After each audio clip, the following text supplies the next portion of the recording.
अशा वेळी दिनांक 19 फेब्रुवारी 1630 मध्ये शिवनेरीवर एक तेजस्वी ताराचा जन्म झाला होता. तो तारा म्हणजे आपले सर्वांचे लाडके दैवत छत्रपती शिवाजी महाराज होते. शिवरायांचे वडिलांचे नाव शहाजी राजे तर आईचे नाव जिजामाता. आई जिजाऊ बाळ शिवबा रामकृष्णांची गोष्टी सांगत होते. जिजाऊंच्या संस्काराने शिवराय घडत होते. त्याच्याबरोबर तलवारबाजी घोडसवारी देखील शिकत होते. मावळ्यांना सोबतीला घेऊन शिवरायांनी रायेश्वराच्या मंदिरात स्वराज्य स्थापनेची प्रतिज्ञा केली. कोणीतरी हे मावळे प्रांत राहणारे ते मावळे अंगाने तर रायगड दिसले. साधे भोळे, पाठीवर ढाल, कमरेवर तलवार,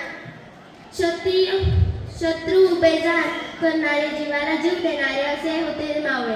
स्वराज्याच्या दिशेने वाटचाल करण्यासाठी शिवरायांनी तोरणा किल्ल्याची निवड केली आणि तोरणा जिंकून शिवरायांनी स्वराज्याचे तोरण बांधले आणि त्यांचे प्रचंड विस्तारामुळे त्यांचे नाव प्रचंड गड ठेवले.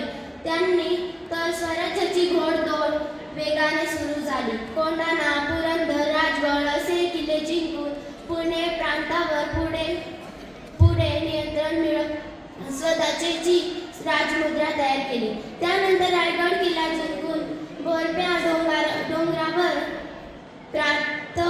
गड जिंकून शिवरायांची हिंदवी स्वराज्यावर चालून असताना 1659 साली अफजलखानाचे रूपांतर मोठे संकट आले. अफजलखानाचे रूपांतर वादळ प्रतापगडापर्यंत घेऊन धडकले होते. जो तो होणार ह्याची बोलणी दोन्ही पक्षाला कडून सुरून घेण्याची ठरले. शेवटी जाता एवढंच बोलले, छत्रपती शिवाजी महाराज